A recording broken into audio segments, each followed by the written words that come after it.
In management matters, the new reality for federal workers on snow days. In 2010, Washington was pummeled by a series of storms that dropped a record amount of snow over a 9-day period.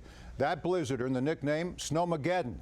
Last Friday, the 22nd, another blizzard rolled into D.C. and dumped between 18 and 38 inches of snow over a 3-day period.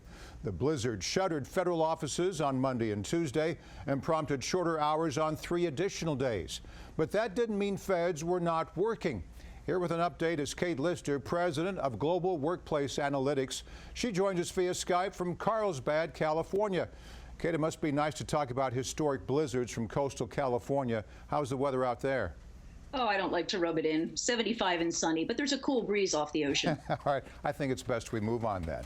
Before the blizzard of 2016 hit Metro Washington, you put out a press release. It said a single snow day can cost Northeast region employers more than $1.3 billion in lost productivity.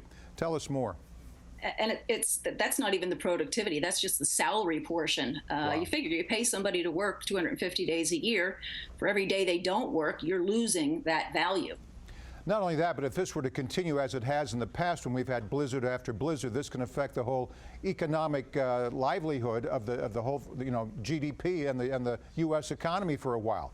Now, Absolutely. You find that 60% of employers in the Northeast region allow workplace flexibility for some employees. Is that figure different in D.C.? It's not so much the question of what they allow. 60% allow it, but it's a very, very, very small portion that actually use it. In fact, only about 2.8% of the U.S. population works at home half-time or more. Now, OPM gives most federal workers the option of taking administrative leave or teleworking. Does Uncle Sam do a better job in this arena than most employers? You know, they've been doing it longer. For more than 4 decades, it's been emphasis in the government for continuity of operations. And then the Telework Enhancement Act of 2010 put an additional push on. I think they are more prepared, and I think that the telework program has certainly made them more prepared and more able to handle these kinds of disasters. Otherwise, the federal government will be losing all kinds of money. Our estimates show it's about $66 million a day for federal workers. How do you convince cynics that teleworking actually does what it's supposed to, that somebody's not sitting there with their cat watching TV and with some Fritos in their hand? How do you know it's productive? Well, it's interesting, Morris. How do you know it's productive when they're at the office? Good point. The highest viewership of Crazy Cats videos is during working hours. That's so right. Looking at the back of their head doesn't tell you anything. I love a line that Sharon Wall, GSA administrator, said a few years back. Telework doesn't create management problems, it reveals them. You've got to be managing by results, not by backs of heads. Very good point. Earlier I mentioned Snowmageddon, the historic storm in February of 2010. Give us a sense of how things have changed over the past 6 years. Are more people more productive during snow days? And how far does D.C. and the federal government have to go?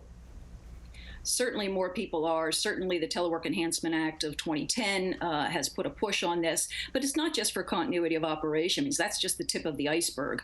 Our estimates show that an employer can save about $10,000 per employee per year for every half-time teleworker. And a big part of that savings comes from additional productivity and reduced real estate costs. So we're coming along with the technology. More people are doing it. You see them working anywhere.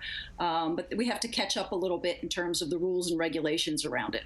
You talk about technology. We could not be doing this if it weren't for broadband.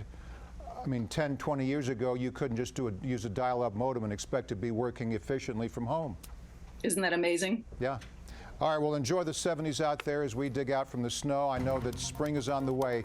Kate Lister, president of Global Workplace Analytics. Thanks again, Kate. Thanks, Mars.